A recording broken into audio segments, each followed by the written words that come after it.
Subscribe करंतु SSP Odia channel को और बेल आइकन को मध्य क्लिक करंतु जहाँ फल प्रत्येक वीडियो सर्वप्रथमे पाई परिवे।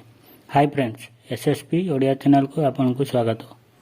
आजिर वीडियो होउछि निजर सबुठारु सस्ता प्लान हटाइला जियो, एणिकी अति कम रे रिचार्ज करने को पड़िबो एते टंका। आसंतु जानिबा। रिलायंस जियो सस्ता प्लान और जबरदस्त ऑफर आनी सबुबले निज ग्राहकों को खुशी करिथाई। जियो कम दाम रे अधिक बेनिफिट्स थिबा प्लान लॉन्च करिवा परे अन्य टेलीकॉम कंपनी रो ग्राहक माने मध्य जियो सहित चैलेंज कले।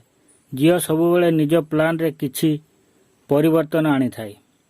एबे रिलायंस जियो निज दुई सबुठारु सस्ता प्लान बंद कर देइछि।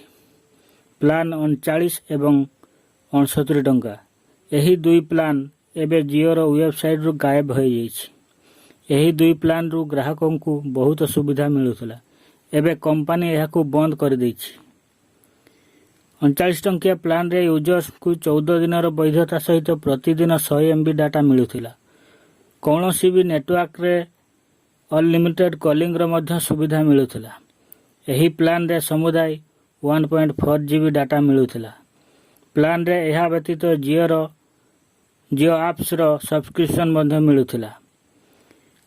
69 टंकिया प्लान रे मध्य 14 दिन रो वैधता मिलुथला। प्रतिदिन 0.5 GB डाटा और कोनोसी भी नेटवर्क रे फ्री कॉलिंग रो सुविधा मिलुथला, अर्थात प्लान रे 7 GB डाटा देउथला। एहा व्यतीत एही प्लान रे मध्य जियो एप्स रो फ्री सब्सक्रिप्शन मिलुथला। तेबे एही प्लान बदल रे एबे यूजर्स को 75 टंकिया प्लान नेबा को हेबो।